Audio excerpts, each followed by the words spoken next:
Hey everybody, welcome to the show. Happy Wednesday. Great to have you here. Great to be with you again. We're talking about this concept of memetic desire, which is this mirror neuron concept where we are constantly trying to be somebody that we see, right? It's just who we are.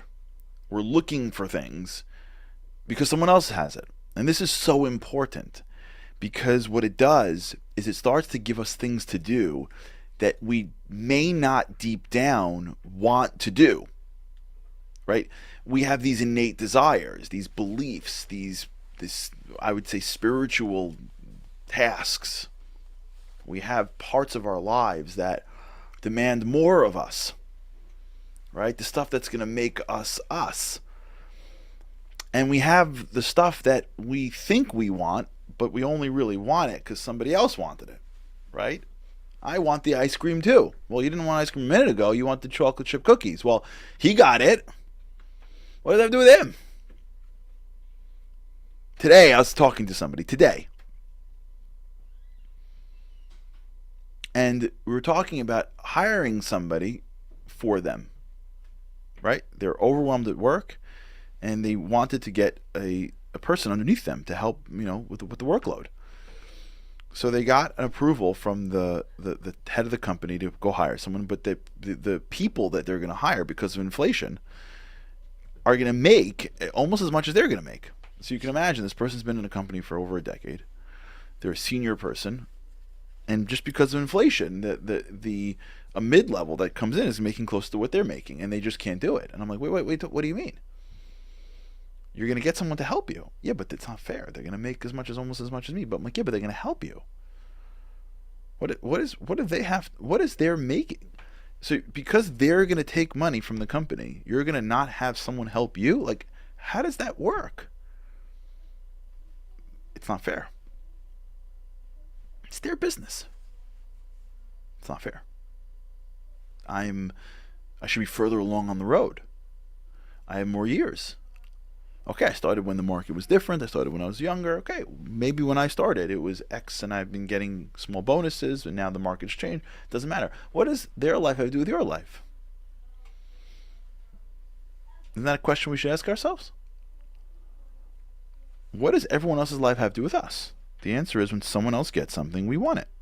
That's just how our brains work. Unless you're aware of it and you can somehow start to deal with it.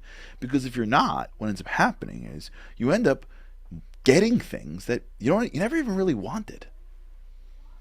You got it because someone else had it. Now this is a big deal because this could be your entire life, right? Like I know people sitting in corner offices in corporate institutions, law firms, banks, accounting firms that never wanted to be there in the first place, but they're there because when they were younger, they looked at somebody who said, "This is an important job." And they said, I want to be important. And then they got the job. And then they just went on the treadmill for the next decade. And now they make way too much money to do anything else. But they never even thought for a second that I'm not even going after what I want.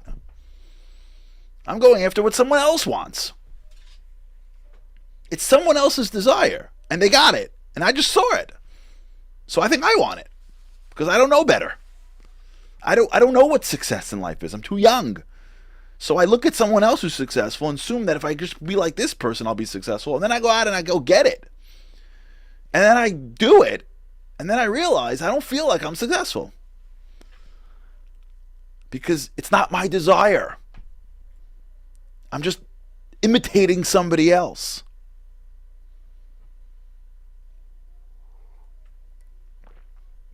I'm wearing clothes because other people wear the same clothes.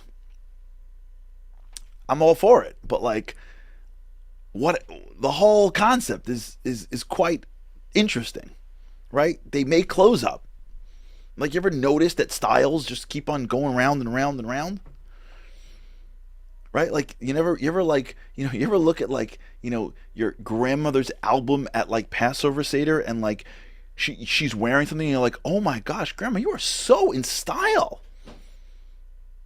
And then the next year, like, what were you even wearing? Right? Because the thing that she wore 30 years ago is now on the way back. Do you ever have things in your closet like this? I don't, but from what I'm guessing you may. or you may not. Well, how does something become of style? Let's just break it down. Simple. How does things become in style? How does things change? How come in 1 year you'd wear something and walk outside and feel cool, and the next year you would never put it on? How does that happen? Like, how does it happen that what you're wearing right now you may think is in style, and what you wore 5 years ago you're like embarrassed of? How does that happen? You know what happens? Here's how it happens.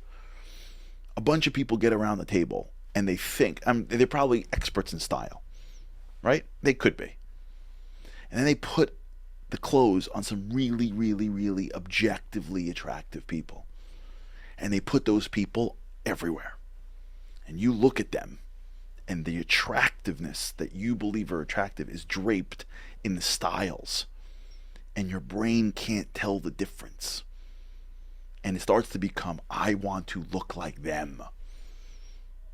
I should buy what they're wearing. And then there's a few people, God bless them if they're you, I'm not judging it, I'm just sharing it, that really get this. And they wear it. And then you see it again. And you see it on people that are really naturally good at this stuff. So they're always ahead of the game. So they're quote unquote stylish. And they're wearing it. Now, the people on the billboards are wearing it. And the people that are the stylish ones of your friends are wearing it. And once those two things come in, your brain is going crazy. Because your brain is memetic desiring left and right and going, I get it now. In order for me to look good, I got to start dressing like this. And then the imitation gene starts to click in, click in, click in. And then you go out to the store and you put it on. And your brain goes, why did you even want this for? You wouldn't have worn this a year ago. You're not going to wear it in a year from now. I'm not judging. I'm just explaining. Because I got my own memetic desires. So this may not be one of my big ones, but I got plenty of my own. Do me a favor. I am the last guy to tell you that, go live in a sackcloth in a cave and pray all day. Do me a favor. I am 100% guilty too, in my world, in my stuff. We're all the same. We're just trying to get better every day. We get a couple minutes to talk to speak it out. Memetic, right? You're sitting in an office.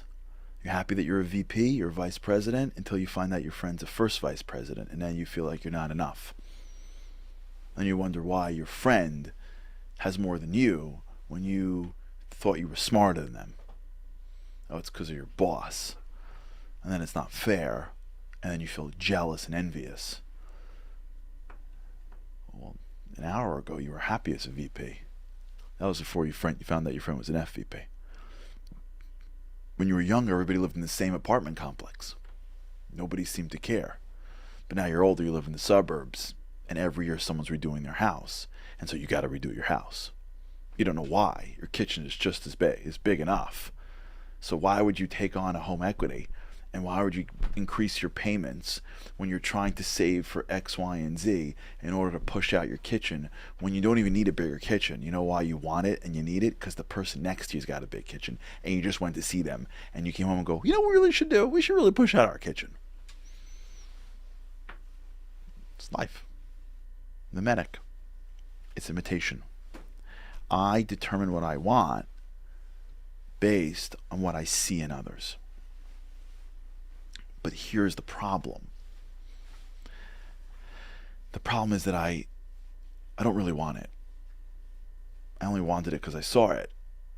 I didn't want it because I deep down wanted it. And so now that I'm going to spend a year paying for it, or now that I'm going to spend a decade chasing styles every single month in order to stay ahead, or now that I'm going to spend a large portion of my life climbing the corporate ladder so that I can sit in that corner office and have a C in front of my title, when I get that thing that I've given my life for, it's not going to really feel that good. Because I never really wanted it in the first place. I only thought I wanted it because someone else wanted it. Think about this a little bit today. How many things in life do we want because somebody else has it? How many things in life are we striving for because we saw it in somebody else? How many things, how many times in life do we feel disempowered when we see somebody else have something that we didn't even know we deep down wanted before we saw it? How many things are we going after that we didn't know existed and we live just fine with? And the only reason why we want it is because the people around us have it.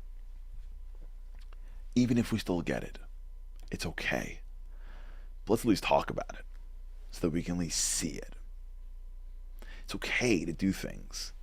It's worse to not know why you're doing them. All right, we'll talk about this. Have a great day, everybody. With God's help, can't wait to see you again tomorrow.